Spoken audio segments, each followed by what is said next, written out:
Wherever or however you're listening to The Dream right now, you should take a moment and check out Stitcher. Those of you listening on Stitcher already get why. For those of you who don't know, Stitcher is a free podcast app for iPhone and Android. It's got 150,000 great podcasts, like The Dream, or the new Marvel podcast Wolverine, The Long Night, or, as I tend to say a lot, Getting Curious with Jonathan Van Ness. Stitcher's also got smart recommendations and playlists so you can queue up all of your favorites to stream one after the other. Plus, Stitcher has a premium service with more than 21,000 hours of original shows, bonus episodes, and ad-free shows you can only hear in Stitcher Premium. Listen to The Dream, Freakonomics, or Today Explained completely ad-free. If you're on the phone, download it free right now in the App Store or visit getstitcher.com to learn more. If you like politics, women's rights, queer issues, and bootcut jeans, check out Throwing Shade. Throwing Shade is a weekly podcast that handles important topics and harrowing news with the perfect balance of hilarity and vulgarity. They cover everything from Rihanna's activism efforts to 90 Day Fiancé. The hosts, Aaron Gibson and Brian Safi, interview guests like Jonathan Van Ness, Nina Parker, Trixie Mattel, and T.S. Madison. Entertainment Weekly calls Throwing Shade the perfect combination of silly, intelligent, cynical, and charming. And Fast Company says, sorry, Bill Maher, but there has never been a raunchier or funnier current affairs program. Bummer, Bill Maher. Check out Throwing Shade now and subscribe in your favorite podcast app, like Apple Podcasts or Stitcher. There's a refrain you've been hearing on this show all season long. There's no pyramid scheme. Those are illegal. I would never be part of that. You may not know, but pyramid schemes are illegal. First of all, it is illegal to have a pyramid scheme. First of all, pyramid schemes are against the law. That refrain is bullshit. Not the part about pyramid schemes being illegal. That's true, obviously. But the part about a company not being a pyramid scheme because it's still in operation? That's bullshit. That's just not how crime works. Murderers who haven't been caught don't get to say, murder's illegal, and I'm not in jail, so nadoy, I'm not a murderer. And it's not like when you open an MLM, the government slips you a note asking, are you a pyramid scheme? Check yes or no. A business can be found to be a pyramid scheme based on a number of characteristics that must be proven by a thorough investigation, a la Joe Brownman taking down Holiday Magic in episode 7. In reality, the test of whether you're a pyramid scheme is not whether you're selling all your products to your own sellers in a closed system or whether you got a business model that makes it mathematically impossible for your recruits to make any money. The real test is whether someone has called the authorities on your business, and then whether the FTC has investigated you and said, yes, you're a pyramid. Well, the Direct Selling Association, that's the MLM lobby, and the Direct Selling Caucus, that's their friends in Washington, they're trying to change that by pushing for the passage of a groundbreaking bill called H.R. 3409. The sponsor of the bill, Marsha Blackburn, wrote an op-ed about it in The Hill in August of 2017, stating, quote, every year, far too many unsuspecting Americans fall victim to pyramid schemes. Sold on the hopes of economic freedom that direct selling can deliver, many find themselves stuck with unmovable inventory and mountains of debt. Worse, operating under the guise of a reputable direct selling business, these schemes often target the most vulnerable among us, such as single parents, immigrants, and retirees.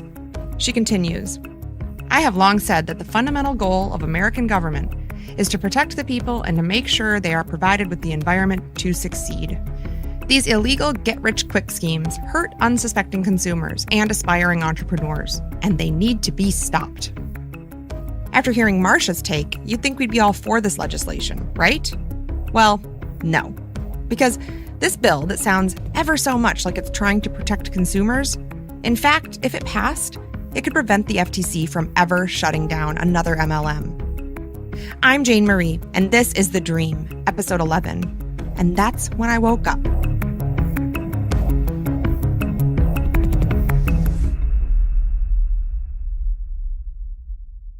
Leave it to those stinkers in Washington to bamboozle us once again. The bill, now called the Anti-Pyramid Promotional Scheme Act of 2017, has gone by a few other names in recent years. Last winter, a version of it was called the Moolenaar Amendment, which Congressman John Moolenaar unsuccessfully tried to squeeze into the omnibus bill. John Moolenaar, by the way, happens to be the representative from Michigan's 4th District, Owasso's district, my district. We couldn't get Marsha Blackburn on the phone, and we were similarly ignored by John Moulinar, even though I played the "but I'm a former constituent and my grandma lives there" card.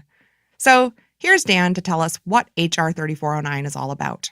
What it does is it attempts to define for the first time what a pyramid scheme actually is. The way it sounds is like some sort of consumer protection. It does sound like that, and I think it purposefully sounds like that. It even sounds like that in its title. The Anti-Pyramid Promotional Scheme Act uses roughly 1,000 words in that definition, but I'll paraphrase here. It says that an MLM is not a pyramid scheme so long as they don't require their distributors to buy a bunch of inventory and they must have a refund policy. Voila, that's it. But as we know, those refund policies can be a little shady. For instance, part of the bill, at one point in the bill, it says, does not include inventory that has been clearly described as discounted, seasonal, a special promotional item, or, and this is important, or it's not subject to the plan or operations inventory repurchase program. Wait a minute. Wait. So the inventory repurchase program doesn't need to apply to products that are seasonal, like these right now Lime Life has a bunch of holiday stuff up, and it doesn't apply to discounted products, but that's also something that they advertise a lot when you're signing up. Like, you can get so many discounted products. So doesn't apply to those. And it doesn't apply to perishable stuff like diet shakes or oils or makeup, because makeup has an expiration date. Or anything that isn't currently marketable. It actually says that, which who gets to judge that? And then the last line says that the refund policy doesn't apply to products that aren't subject to the refund policy, which reminds me of my dad's favorite law ever. It's there's a Michigan seatbelt law that says kids have to use seatbelts unless there's more kids than seatbelts. Right. So I would say to anybody who is looking into becoming a distributor, I would look very closely at that fine print. So you could say, we have a buyback policy. None of our products are eligible for it. Yes. Moving on. Moving on to what ends up being the most confusing part of the bill to me, which is they have this little provision about not requiring inventory loading. Which is like having to have a lot of stuff on hand. Well, in the bill, it says it's a practice in which a plan or operation requires or encourages its participants to purchase inventory in an amount exceeding that which the participant can reasonably expect to use, consume, or resell. So to me, if you have a buyback policy, then you're automatically not requiring inventory loading. I wonder if it's in there to clarify like what happened to Mackenzie, where she was encouraged to buy $1,000 worth of stuff from her upline. She was encouraged, but they're saying... But there's nothing in the bill that says this is how we're going to get around inventory loading, aside from the fact that there is a buyback policy that is required. Right. All it says is, in the definition of what a pyramid scheme is, it's... a company that requires you to have inventory. Right. By putting this in the bill, in my mind, they are calling attention to something they've gotten in trouble with before, but they're not doing or saying they're going to do anything about it. Just saying we don't require inventory loading is just saying we don't require inventory loading. That's it. Right. There's no plan of attack as to how. Right. There's nothing. Right. And so then that's why, to me, it's just a part of the bill that's like, ugh, whatever. Yeah. You know? Yeah. Okay, so in the bill, the ultimate user is someone who is described as an individual who consumes or uses the product or service, whether or not that individual is a participant in the plan or operation. And traditionally, the FTC has shut companies down when they find that most of the people buying the product are people who have signed up to sell the product. There have been plenty of cases where the courts have shut companies down because they found that there was no end user outside of the company. So basically what they're trying to do with this bill is they're trying to redefine the ultimate user as either someone who's inside the company or outside the company. But if you don't know that that's a bad thing, then you could totally miss that. So they're taking the most problematic parts of their business model, like the fact that it is really impossible to get refunds, that you do actually have to buy a lot of product, that you don't have to have an outside ultimate end user, like that it could just be going into your garage. Right. So they're looking at the big problematic parts that we're looking at and in this bill saying those don't count. Right. So what the bill is trying to set in stone is as long as you're a multi-level marketing company and you have a bona fide repurchase agreement, which again, you can get around completely by just saying in the fine print of your compensation plan that any or all products do not apply to the bona fide repurchase agreement, then you cannot be prosecuted. So that's why people say that this is essentially a bill that provides immunity to companies going forward. What are the chances that this will pass? So far, it's moving in the right direction. They're adapting to the issues they've had in presenting this bill and trying to get kind of sneaky in how they get it in. They're not going away. There is nothing to say that they won't continue, including the conversations that we had with the head of the DSA. Oh yeah, I forgot to mention that despite Marsha Blackburn and John Moulinar ignoring our requests for interviews, one request actually came to us from the head of the Direct Selling Association, who were partners in crafting this bill. Joe Mariano heard our show, or at least heard of it, and asked if he could speak to us on the record. On the one hand, very brave of him to reach out. We've repeatedly contacted the heads of every company we've looked into, LimeLife, Amway, etc., and the politicians doing their bidding. We've exchanged plenty of emails, but none of them wanted to talk to us on tape. So getting this note from their advocate was surprising. Until I thought about it a little more, and as grateful as we were to speak to someone from the other side, it is also his job. I mean, he literally gets paid to do damage control on behalf of the members of his association, but still. He just happened to be visiting LA while we were wrapping up production, so he came into the office. Well, I'm glad you're here, and I've been thinking about whether I was going to tell you this when you came in. I'm worried that you're going to lie to me. Do you get that ever? Not really. Do you understand? Nobody's ever said that Nobody's to you. ever said that to me. Can I tell you what I'm worried about? Yes.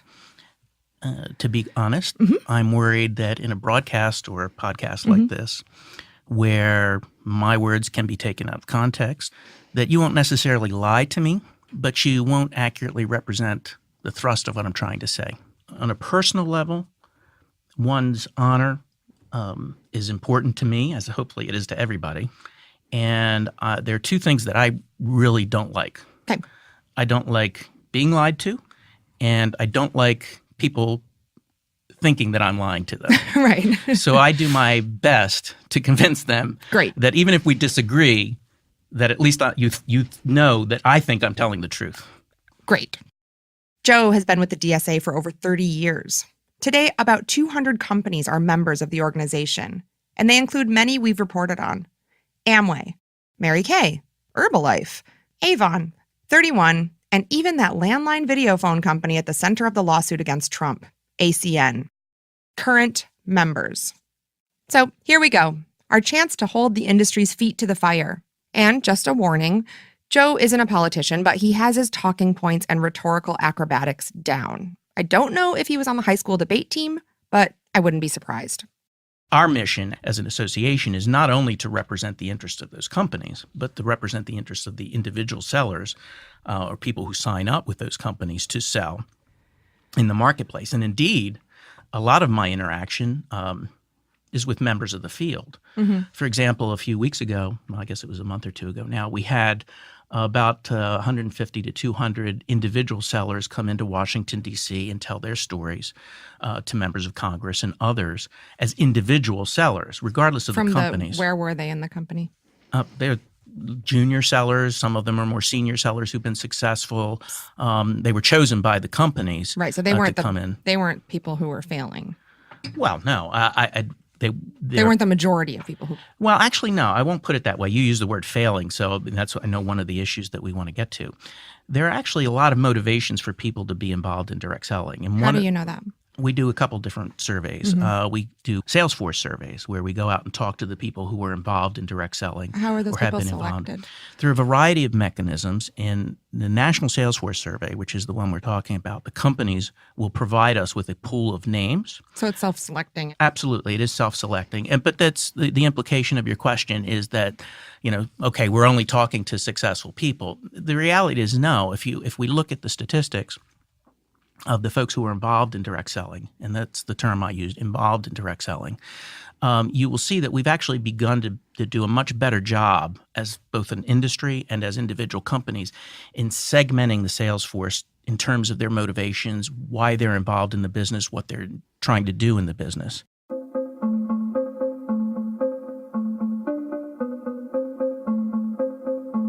This, quote, segmenting of folks, quote, involved in MLMs is something Joe really wanted to talk about a lot. He's particularly interested in segmenting out a group that he calls preferred buyers or discount buyers, which is another way of saying distributors who are the end consumer. Remember, back in the 70s when the FTC was going after MLMs successfully, one feature that would label a company a pyramid scheme was where a significant portion of their profits were coming from within the company itself. In other words, each new recruit who has to spend X dollars for their starter kit, or each new distributor who's encouraged by their upline, as McKenzie was, to buy samples or inventory to have on hand to show people or sell, if those purchases are driving the business rather than there being a genuine market for the product, that's a scam. In light of this, Joe Mariano and his colleagues are hoping something like HR 3409 passes so that they no longer have to worry about that being a crime. So in the meantime, they're aiming to create a category of people, quote, involved in direct selling called preferred buyers. But even Joe admits that people in direct sales resist the label. Interestingly, a number of people who are in fact preferred buyers, meaning that their primary and seemingly exclusive motivation is to get products at a discount, have resisted being categorized and said, actually, I would still like to stay part of the plan. Joe, they're either preferred buyers or they're not. The reality is that the vast majority, or at least a significant percentage, of people get involved in the business for a variety of reasons, including to purchase the product at a discount for themselves. I need you to back up just. Sure. You said the vast majority get involved for a variety of reasons. Correct. That's exactly right. Well, of course. I mean, a vast majority of people get jobs for a variety of reasons. I have a job to pay my rent, but not to pay my child's private school because she goes to public school. Right. Like, the reason I work every day is for a variety of reasons. Yeah. So anyone getting a job anywhere would be getting a job for a variety of reasons. Sure. But you're saying that like it means something. Yeah, it does mean something. What does it mean? There are about probably 6 or 7 motivations. And again, I'll provide you with the survey data in detail. But your surveys, okay, go ahead. I want to talk about where your surveys are coming from because even in your own literature, it says that you've only asked 1,500 people that your proprietary survey group, Artemis Strategy Group, has chosen. Right. So it's not a randomized survey of people. Well, we've done randomized surveys as well. Okay. But the motivations for sellers to get involved in a direct selling business are, and not necessarily in this order, financial. Some of them are product devotees. They become passionate about the product themselves, and they are really driven to share. Some people get involved because of their desire to pick up some business skills and be acknowledged and rewarded for whatever they are able to do in their business. The experience of getting up on stage and being applauded for having accomplished something is unusual for many of these folks, and they value that greatly. They do. As we talked about with the red jacket status you can get at Mary Kay or the clap, clap, claps from Danielle for making a sales goal for the month. But with what we know about MLMs, with 99% of participants losing money, I felt that there was a moral issue here. Why should it cost money to get lauded on stage? This isn't a beauty contest or even a bowling championship. This is purportedly an opportunity to earn more than a good feeling that you have to pay for up front, right? Joe did not see this as an issue, and in fact, he tried arguing that all business enterprises work this way. People get involved and go into different stores and environments all the time because of the experience, because of the sense that they get of satisfaction. No, museums. That's what museums are for. You pay an admission to have an enrichment of your life. But stores, I would respectfully suggest that you haven't been on top of the retail environment. What do you mean? Because folks actually get involved or go in as customers because the successful ones, because they're in an environment that they enjoy and they like. I'm talking about people leaving with nothing or less than they walked in with. Sure, but you're saying that if they leave with less than they walked in with, they got something out of it. No, I'm saying that the people who are involved in the business or involved in the opportunity, or involved in purchasing the product, are indeed getting value. That's in fact why they continue to do it. I think it's more likely that they continue to do it for all the reasons we've found: loss aversion, honoring sunk costs, and, the shame and embarrassment and denial we all feel when we've failed, especially if we've roped friends and family into that failure. But Joe is saying, no, they keep putting money in because it feels good.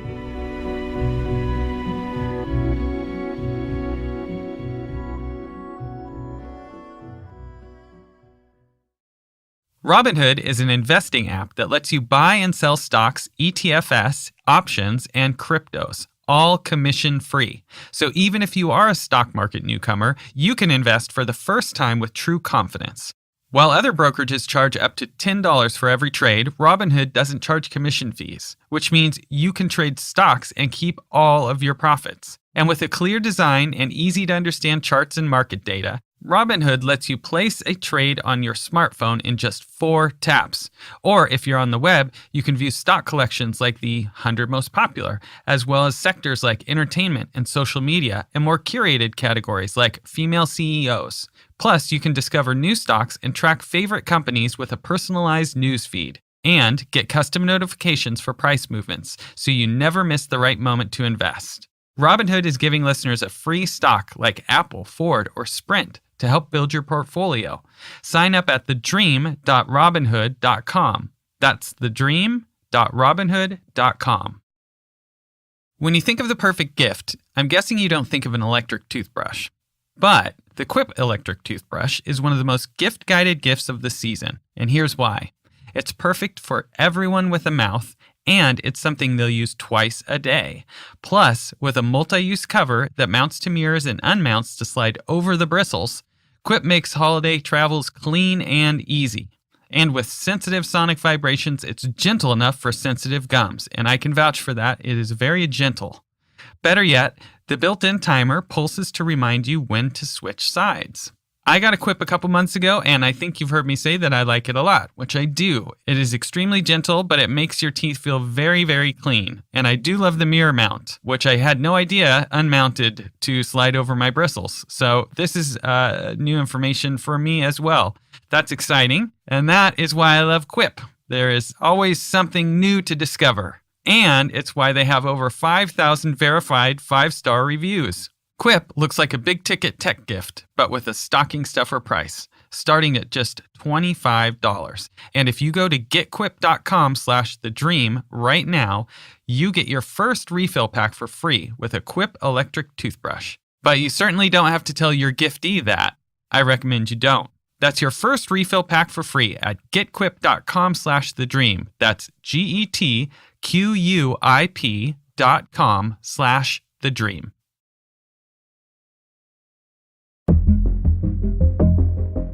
So back to segmenting. On the DSA's website, I found these annual reports, one-page documents with graphics and pie charts that Joe would like me to believe offer some helpful info. There were 18.6 million people involved in direct selling in the U.S. in 2017. 900,000 of those were what we are now calling full-time business builders. 4.7 million were part-time business builders, 1 million were discount buyers, and 9 million became inactive during the course of the year. How many of the 900,000 become, quote, discount buyers and then inactive over the year? Well, no, those are two different categories. The business builders that we've described there are people who are business builders throughout the course of the year, have described themselves as business builders. Right. So the inactives are the inactives. So I don't know how you can look at that and say that that's not helpful. I mean, those are facts. Well, I want to know, this is telling me nothing. I don't know where. Sure it is, Jane.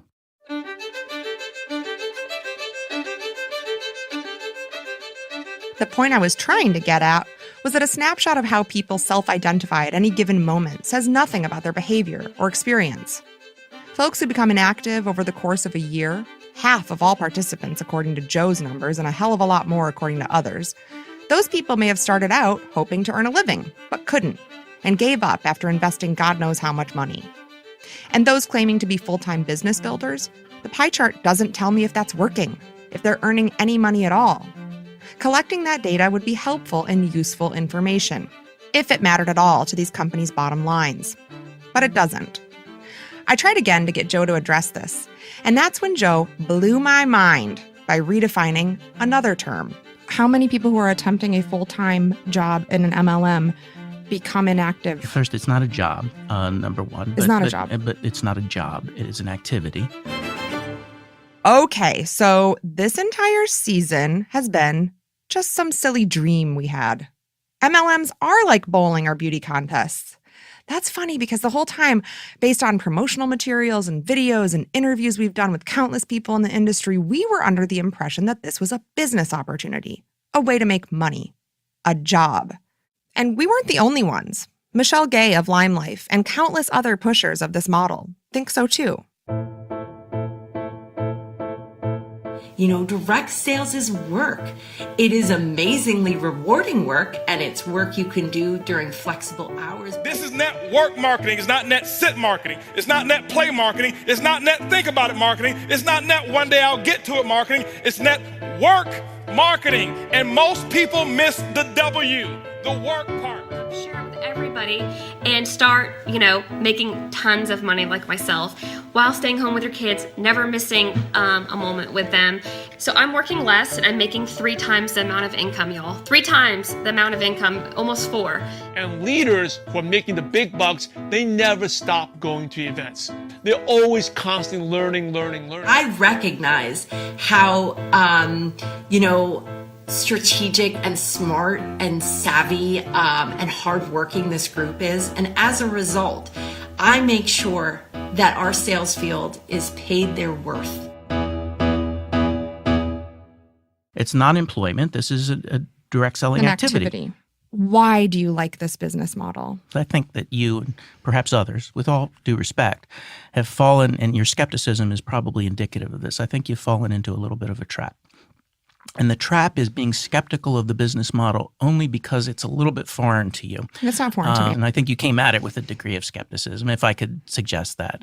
And part of that is as a result of, look, we're used to walking into a mall or a store and making a purchase that way. We think of companies or products as legitimate, or for that matter, opportunities as legitimate, much more readily when we see advertising, when there's a Super Bowl commercial, or they're advertising in the newspaper or what have you. Yeah. And because this model doesn't do that, people go at this with a degree of skepticism. Why is my question. It's a model that works.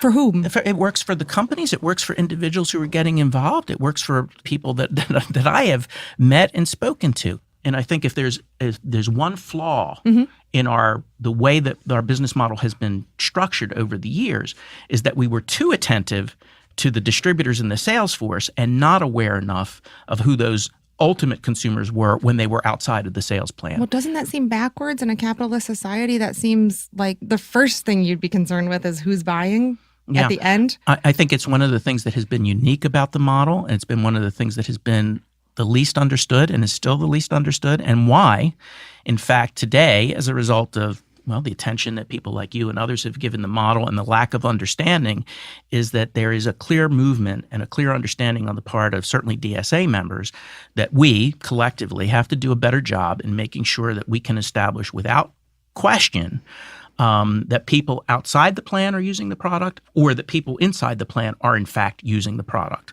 and that they're not just purchasing large amounts of inventory for other reasons to get higher commission levels sort of on a bet. The easiest way to do that would be to get rid of the incentive. Why have purchase quotas? Why did you open your business when you opened it? I mean, there are reasons. Are you doing a show about podcast companies? At this point, when Joe used the Pee Wee Herman tactic of, I know you are, but what am I? Dan decided to tag me out and get us back on track with that troublesome bill, HR 3409. To me, and to I think a lot of outside observers, it appears that you are trying to set up a definition for what a pyramid scheme is, so that you can look at that definition, you can say, see that? We didn't do that, and I can show you the different reasons why. Sure. I'll point them out, right? Yeah, absolutely, Okay. yeah. All right. Would you like to hear again my interpretation and my understanding of the intent of the legislation?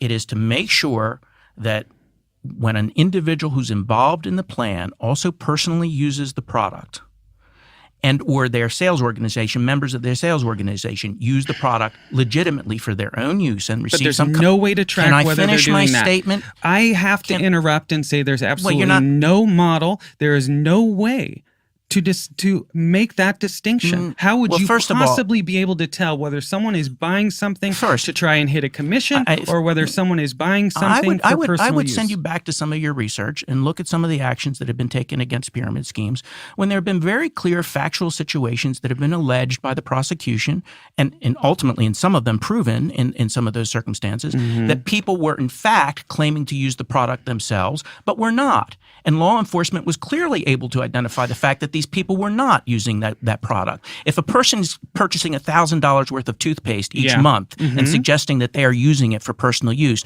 on its face, Are you tracking that? that is clearly not doable. I'm Are not you law track- enforcement, but in No, fact, but are the when a law companies no you no let me represent finish. Let tracking me that? finish. Are the please. companies you represent no, tracking it's not, that? That's up to the companies to do. No, and in fact, it's up they to are. you. You represent them. No. There's a presumption of innocence in our situation, in our system of government, which I'm sure you understand. And if a law enforcement agency or others makes a determination that this is a likely pyramid scheme, as in any criminal or other civil case, they are obliged to provide evidence. And part of that evidence, which would be allowed under this potential law, is to say, look, this is a sham. You're not really engaged in personal use. And then to prove that they're not engaged in personal use. Now, to answer your question and your thoughtful question, there is an obligation on the part of companies and the association to some extent, to the extent possible, to determine that in fact companies are engaged in real sale of product to real people. And that's why companies have large compliance departments. There's a compliance department within a multi-level marketing company, is what you're telling me, and I need to Well, it should be rely on anyway, their and I need typically to there rely is, on yeah. their compliance department to make sure that they're doing the right thing. No. Okay, well then who is it? Who is overseeing the compliance department? Again, you're going down this sort of path that you have an agenda that is No. understood, and I Okay, understand and so do that. you. But Are you kidding me? Let's just be clear about what our agendas are. Sure. Okay. Okay. At this point, and yeah. your agenda is clearly to question and suggest that no matter what these companies do, Joe, it's illegitimate. I wish and I could say that. That's not the case. I wish I could say that. Well, here's what I've seen from your industry. Yeah. I wish I could say that. You I wish- wish I you could wish you say could that say I what? was that my intentions weren't pure. Because it would mean that I hadn't seen what I'd seen, that I hadn't seen people suffer, and that I didn't care, right? Yeah. Well, I've seen plenty of people too, and I care. And I've seen the way that this business model has affected people's lives in the thousands positively. Do you care So you enough? can talk about your care, and I can talk about mine, Okay. and I can talk about the devotion of the association and individual companies to do the right thing.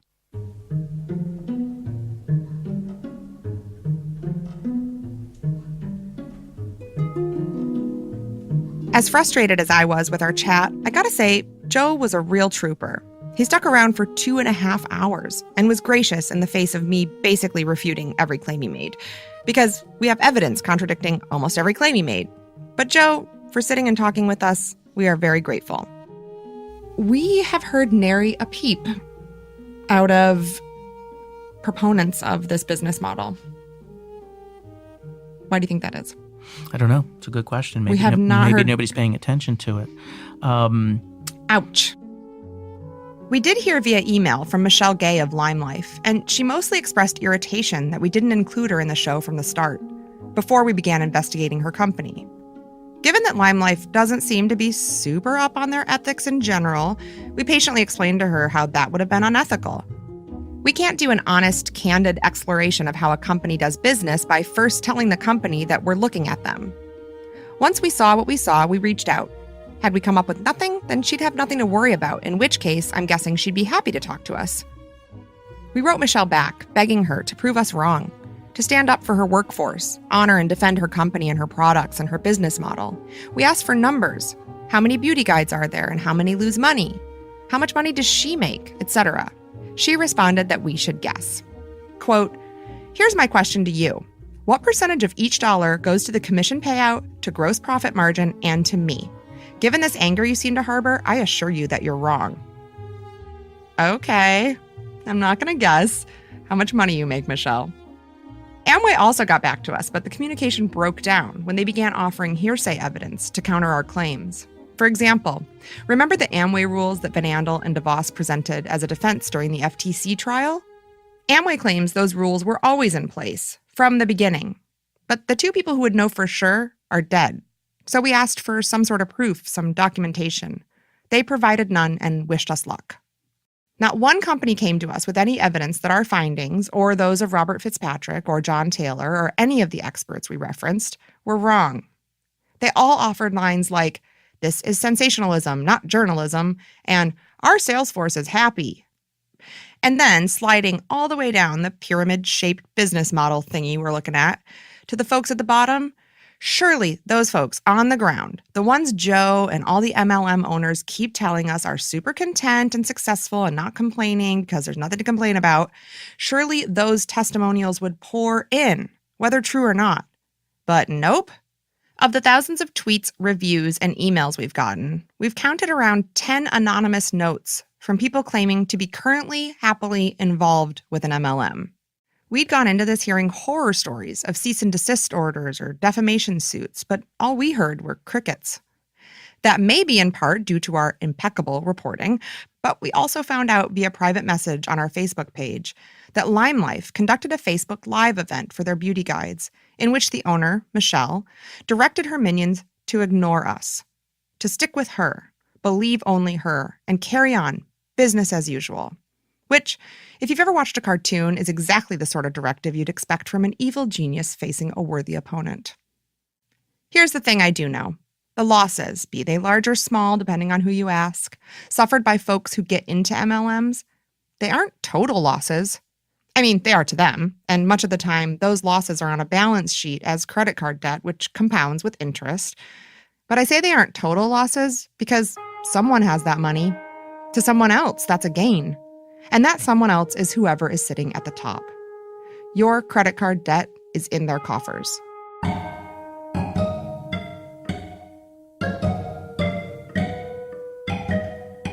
This podcast company isn't my first foray into entrepreneurship. When I was 18, my dad and I rented a small, long-shuttered drive-through credit union in Owasso, Michigan, and turned it into a cafe. I was struggling to finish high school after dropping out. No colleges wanted me, and given that I'd worked in cafes since I was 14, we thought it could be an avenue to me getting back on track. I also got a dog at the same time. And I ran that cafe shoddily for 3 years until we closed, as most new restaurants do. That loss, Joe Mariano and his cronies would argue, was no different than money's loss to an MLM. And it is my great pleasure to be the moral authority here, because I believe there is a huge difference. The money we were out went into the bank accounts of our employees, kids who needed it to pay for college. It went to a food supply company that provided us flour and eggs from local farmers, and that flour and those eggs went into the bellies of our customers, keeping them alive. And it went to my rent, $300 a month to share one of the nicest apartments in the county. I had my own bathroom. On the other hand, Katie from episode 6, the money she lost went to Mary Kay. Mackenzie's money went up the line at LimeLife. The woman who called in to say that she's hidden from her husband the fact that she lost $25,000 to Herbalife, despite never having touched any of their products, all she or anyone in her family has to show for that money is a dark secret. Shame. Herbalife, though, they have that $25,000. Same goes for the tens of thousands of folks who've tried selling leggings for LuLaRoe. What they have to show for it are basements upon garages upon sheds, stacked full of boxes filled with unsellable leggings. And there's no eccentric madman like William Penn Patrick milling about outside to take it off their hands.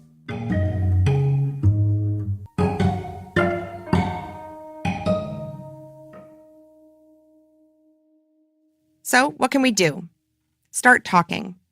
To ourselves, admitting that maybe we got in over our heads and it wasn't our fault. To our friends and family, acknowledging our vulnerabilities and lessons learned. And to the powers that be, you can write your state representatives, easily found on the House.gov website, and tell them to vote no on H.R. 3409 or any other bill that serves to protect MLMs and not the people funding them. And you can write Joe directly. Send any information to me, Joe Mariano, Mariano. The website is www.dsa.org. Feel free to send me an email. I'll give you the simple one. It's Joe, Joe, @dsa.org. Where are your Young Living oils? Yeah, can you show them to me? Sit tight. Okay. Back in Owasso, my grandma Ruth and Amy, though they long ago realized MLMs are not a path to riches, they still buy MLM products from friends and family. They both believe in the healing properties of essential oils from a Christian company called Young Living Oils. What do you use these for? Oh my goodness. You use them to inhale for different problems that you might have. These you put on, what we do is we put it on like a collar or something like that. And when you're out places, then you don't usually pick up anybody's colds or anything. They believe in the health benefits of taking a proprietary blend of very expensive vitamins sold exclusively through LifeVantage. My grandmother still lauds Herbalife shakes for helping my grandfather lose weight. And I get it. We're from a part of the world where big business has upended business on Main Street. The Main Street that politicians are always talking about. We had one of those. Quaint. In fact, there used to be a little town out here on the road our farm is on. It had a post office, a fire station, and a one-room schoolhouse that my dad went to. But then cars made it easier to get to the bigger towns nearby, and so it disappeared. Same with Bannon's family-owned grocery store once we got a Kroger. Things are impermanent, and businessmen are shisty. So are politicians. Michigan is a state pockmarked with cancer clusters. The hotspots for these being along the Saginaw River, which feeds the smaller Shiawassee River, which runs right through the middle of Owasso. People believe the government is poisoning them on purpose because, famously, they did. And doctors, they're in cahoots with Big Pharma, so put them in the untrustworthy column as well. The only people left in the trustworthy column are relatives, friends, and neighbors, who are selling my grandmother a miracle essential oil and the chance for a more prosperous future. They don't know she's already rich the honest way.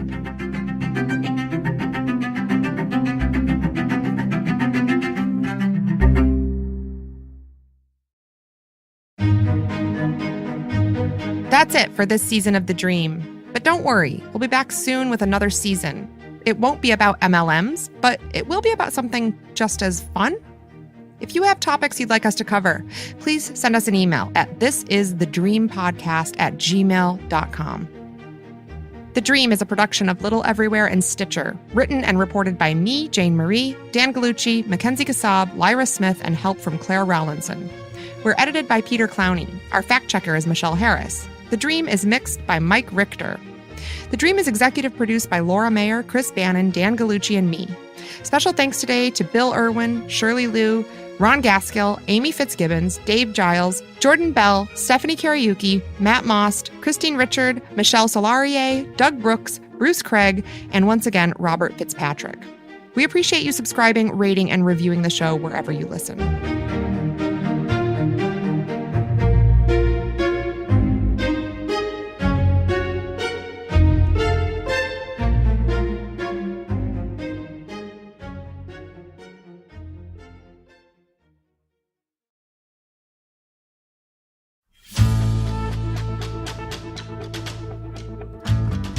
I mean, it's not like a brutal murder during the course of an armed robbery was a routine daily event in this part of the state, right? This is something that happened very, very infrequently. Adel, Georgia, a town of roughly 5,000 people not far from the Florida state line. In 1998, there was a shocking murder there. Police investigators quickly put a man in jail for the crime. He swore he was innocent. Basically, they was gonna get somebody black for killing that lady. But then, some 18 months later, a second brutal murder. And just months after that, 2 more. You see something savagery like that, it's like, somebody that does that is a straight psychopath. And the chance of 2 different people doing the same kinds of things, I mean, it just seems kind of crazy, right? I'm Jordan Smith. And I'm Liliana Segura.